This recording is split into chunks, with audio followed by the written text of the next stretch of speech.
pamene kwangotsala masiku awiri kuti tifike chaka cha zisankho cha 2025 pano ndi Panyasa Voice Box timakhala ndi Amalawi pano amakamba nkhani zosiyanasiyana zokhudza ndale kuyesa bwino kwa dziko komanso kutsatira bwino kwa malamulo kuno kwathu ku Malawi. Ndipo sititha kakamdiwa tabwera pano ndi a Captain Bonds. A Captain Bonds ali ndi uthenga wopita kwa Amalawi kuti Amalawi musapusitsike ndi phungu kapena shadow wina aliyense amene akuti ayimira nawo chisankho ngati phungu wa nyumba ya malamulo koma ayima payekha pa Chingerezi timanena kuti independent. Akuti pene chitu ndi chinyenga aphunzitsi kuti cholinga akadzawina ngati independent adzanyamuka ndi kupitanso ku chipani cha Malawi Congress Party. Ndi umenewo ndithu ndi uthenga ochokera kwa a Captain Bonds pano Panyasa Voice Box tendikha limodzi kuti vote a Captain Bonds akuti bwanji pa nkhani yonseyi. Uthenga wapadera umene awuyamba kale a Pastor Shumba tingopitilizira pomwepo. Anthu kodi mwamba mwadzifunsa, mwamba mwaunikira kuti kodi nchifukwa chachani maphungu oyima pawokha achulukira kumwera kupakati ayi. Ndikutanthauza kuti ma MP achipani cha MCP akunyengezera kuyima pawokha chigawo chakumwera. Kodi nchifukwa chani zimenezo maphungu a MCP omwewo kulilongwe sizikuchitika?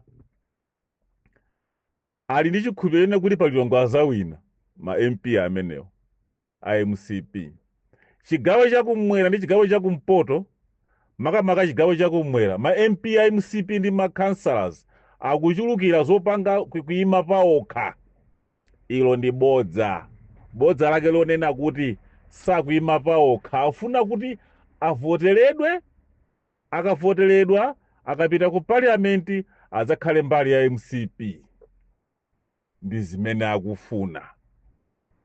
Zoti akuyima pawokhazo ndi kunyengezera kumeneko ndi cholinga chonena kuti akadzawina anthu mudzavotera chifukwa chakuwadziwa kuti adatuluka MCP tavotere ayima pawokha adzabwerera kuti ku MCP pa nthawi imene parliament itayamba. Ndi osavotera phungu oyima payekha zaka zinozo mu nthawi yache akwerayi. Phungu oyima payekha si munthu womukhulupirira, si munthu womudalira ayi. Votera na phungu amene mukuwaona muzipani zina, na phungu amene ali independent ulendo uno apo nde m'madzi amatsuka kapena amwe matsuka amesa mkaka. Voterani aphungu achipani zina koma osati MCP kapenanso osati phungu oyima payekha, imeneyo ndi nyambo ndi bodza.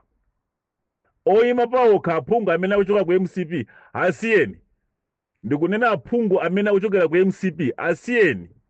Ndiye pala aphungu ena amene ayima pawokha ulendo wapitawu adalowalowa MCP. Ndiye ulendo unonso afuna imeso pawokha.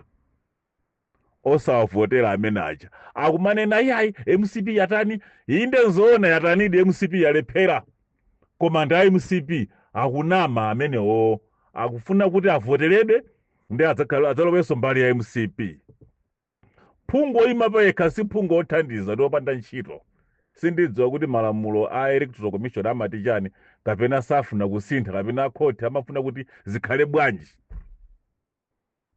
Mawu ongomaliza ngonena kuti osavotera phungu oyima payekha makamaka chigawo chakumwera.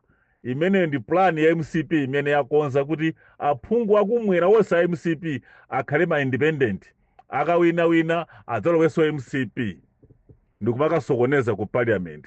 Osavotera phungu oyima payekha ndi mbava imeneyo ndi wabodza, ameneyo ndi wa MCP.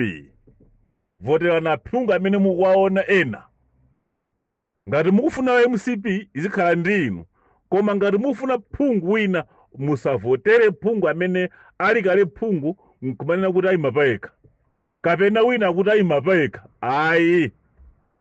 Imeneyo ndi plan ya MCP imene yabwera nayo ulendo uno yofuna kunyengezera kuti aphungu a independent madera amene akuona kuti iwo sangawine makamaka chigawo chakumwera.